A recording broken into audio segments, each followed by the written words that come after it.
साथियों, बीते एक वर्ष में आपने भी ये महसूस किया होगा कि राष्ट्रीय शिक्षा नीति को किसी भी तरह के दबाव से मुक्त रखा गया है।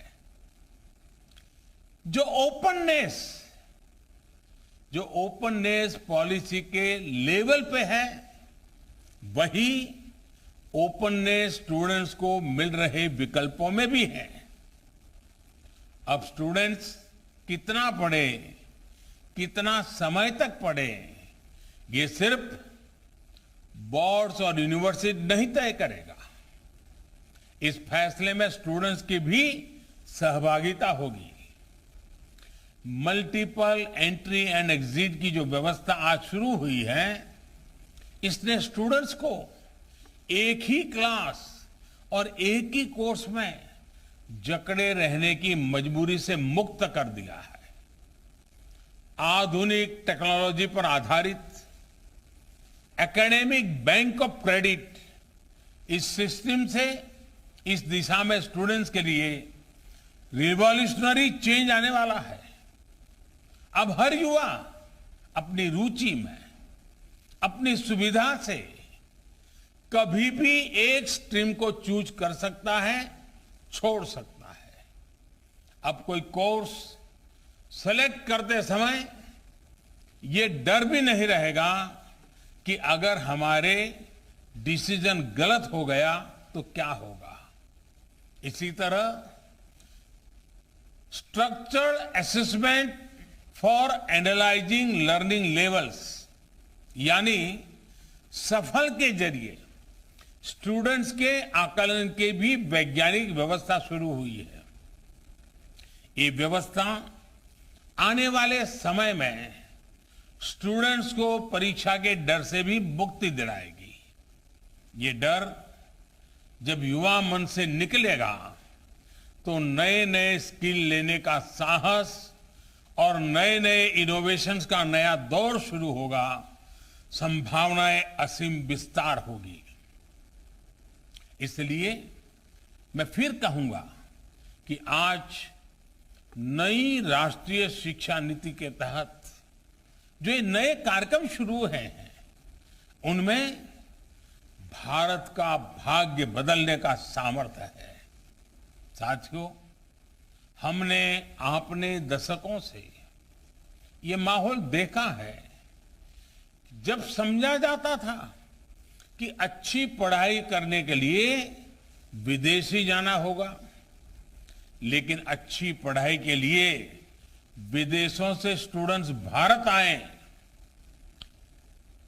बेस्ट इंस्टीट्यूशंस भारत आए, ये अब हम देखने जा रहे हैं। ये जानकारी बहुत उत्साह बढ़ाने वाली है कि देश की 150 से ज्यादा यूनिवर्सिटीज में ऑफिस ऑफ इंटरनेशनल अफेयर्स स्थापित किए जा चुके हैं। भारत के हायर एजुकेशन इंस्टीट्यूट्स अंतर्राष्ट्रीय स्तर पर रिसर्च और एकेडमिक में और आगे बढ़े, इसके लिए आज नई गाइडलाइंस भी जारी की गई है। साथियों, आज बन रही संभावनाओं को साकार करने के लिए हमारे युवाओं को दुनिया से एक कदम आगे होना पड़ेगा। एक कदम आगे का सोचना ही पड़ेगा। हेल्थ हो, डिफेंस हो, इंफ्रास्ट्रक्चर हो, टेक्नोलॉजी हो, देश को हर दिशा में समर्थ और आत्मनिर्भर होना होगा। आत्मनिर्भर भारत का यह रास्ता स्किल डेवलपमेंट और टेक्नोलॉजी से होकर जाता है, जिस पर एनईपी में विशेष ध्यान दिया गया है। मुझे खुशी है कि बीते एक साल में 1200 से ज्यादा उच्च शिक्षा संस्थानों में स्किल डेवलपमेंट से जुड़े सैकड़ों नए कोर्सेज को मंजूरी दी गई है। साथियों, शिक्षा के विषय में पूज्य बापू महात्मा गांधी कहा करते थे, राष्ट्रीय शिक्षा को सच्चे अर्थों में राष्ट्रीय होने के लिए राष्ट्रीय परिस्थितियों को रिफ्लेक्ट करना चाहिए। बापू के इसी दूरदर्शी विचार को पूरा करने के लिए स्थानीय भाषाओं में मदर लैंग्वेज में शिक्षा का विचार एनईपी में रखा गया है। अब हायर एजुकेशन में मीडियम ऑफ इंस्ट्रक्शन के इसके लिए स्थानीय भाषाओं में भी एक विकल्प होगी। मुझे खुशी है कि 8 राज्यों के 14 इंजीनियरिंग कॉलेज 5 भारतीय भाषाएं हिंदी, तमिल, तेलुगु, मराठी और बांग्ला में इंजीनियरिंग की पढ़ाई शुरू करने जा रहे हैं। इंजीनियरिंग के कोर्स का 11 भारतीय भाषाओं में ट्रांसलेशन के लिए एक टूल भी डेवलप किया जा चुका है। क्षेत्रीय भाषा में अपनी पढ़ाई शुरू करने जा रहे छात्र छात्राओं को मैं विशेष बधाई देना चाहता हूं। इसका सबसे बड़ा लाभ देश के गरीब वर्ग को, गांव कस्बों में रहने वाले मध्यम वर्ग के स्टूडेंट्स को, दलित, पिछड़े और आदिवासी भाई बहनों को होगा।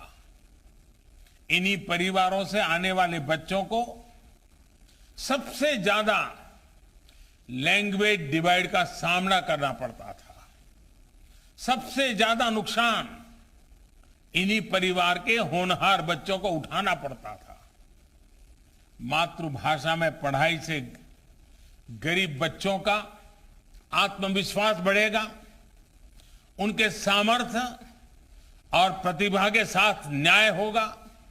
साथियों, प्रारंभिक शिक्षा में भी मातृभाषा को प्रोत्साहित करने का काम शुरू हो चुका है। जो विद्या प्रवेश प्रोग्राम आज लॉन्च किया गया, उसकी भी इसमें बहुत बड़ी भूमिका है। प्ले स्कूल का जो कंसेप्ट अभी तक बड़े शहरों तक ही सीमित है, विद्या प्रवेश के जरिए वो अब दूर दराज के स्कूलों तक जाएगा, गांव-गांव जाएगा। ये प्रोग्राम आने वाले समय में यूनिवर्सल प्रोग्राम के तौर पर लागू होगा और राज्य भी अपनी अपनी जरूरत के हिसाब से इसे लागू करेंगे। यानी देश के किसी भी हिस्से में बच्चा अमीर का हो या गरीब का हो, उसकी पढ़ाई खेलते और हंसते हुए ही होगी, आसानी से होगी। इस दिशा का ये प्रयास है और जब शुरुआत मुस्कान के साथ होगी तो आगे सफलता का मार्ग भी आसानी से ही पूरा होगा। साथियों, आज एक और काम हुआ है जो मेरे हृदय के बहुत करीब है, बहुत संवेदनशील है। आज देश में 3 लाख से ज्यादा बच्चे ऐसे हैं जिनको शिक्षा के लिए सांकेतिक भाषा की आवश्यकता पड़ती है। इसे समझते हुए भारतीय साइन लैंग्वेज को पहली बार एक भाषा विषय यानी एक सब्जेक्ट का दर्जा प्रदान किया गया है। अब छात्र इसे एक भाषा के तौर पर भी पढ़ पाएंगे। इससे भारतीय साइन लैंग्वेज को बहुत बढ़ावा मिलेगा। हमारे दिव्यांग साथियों को बहुत मदद मिलेगी। साथियों, आप भी जानते हैं कि किसी भी स्टूडेंट की पूरी पढ़ाई में उसके जीवन में बड़ी प्रेरणा उसके अध्यापक होते हैं। और हमारे यहां तो कहा गया है, गुरौ न प्राप्यते यत् यत् तत् न अन्य अत्रापि लभ्यते। अर्थात जो गुरु से प्राप्त नहीं हो सकता वो कहीं प्राप्त नहीं हो सकता। यानी ऐसा कुछ भी नहीं है जो एक अच्छा गुरु, अच्छा शिक्षक मिलने के बाद दुर्लभ हो।